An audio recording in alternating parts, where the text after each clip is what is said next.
অনেক অনুষ্ঠান বাড়িতে পটল চিংড়ি খেয়েছেন। একবার বাড়িতে এরকম পটল চিংড়ি বানিয়ে দেখুন। এখানে আমি পটল ও আলুগুলো কেটে নিয়েছি। এবার পটল ও আলুগুলো ভালো করে ধুয়ে নেব। কড়াইতে তেল দিয়ে পটলগুলো হলুদ ও নুন দিয়ে ভেজে নিতে হবে। কিছুক্ষণের জন্য ভাজা হয়ে এলে এবার কড়াই থেকে তুলে আবার তেল দিয়ে আলুগুলো ভেজে নিতে হবে হলুদ গুঁড়ো ও নুন দিয়ে। আলুগুলো লাল করে ভাজা হয়ে এলে এবার কড়াই থেকে তুলে আবার ওই তেলে চিংড়ি মাছগুলো ভেজে নিতে হবে।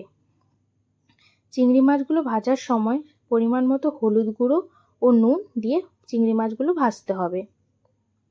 এরপর চিংড়ি মাছগুলো লাল করে ভাজা হয়ে এলে কড়াই থেকে তুলে আবার কড়াইতে পরিমাণ মতো তেল দিয়ে পেঁয়াজগুলো লাল করে ভাজতে হবে।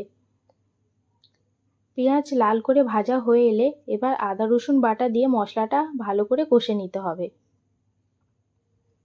মশলা ভালো করে কষা হয়ে এলে পরিমাণ মতো জল দিয়ে আরও কিছুক্ষণের জন্য মশলাটা কষে নিতে হবে। এরপর কাশ্মীরি লঙ্কা গুঁড়ো, হলুদ গুঁড়ো, স্বাদ মতো নুন, ধনে গুঁড়ো দিয়ে মশলাটা ভালো করে কষে নিতে হবে।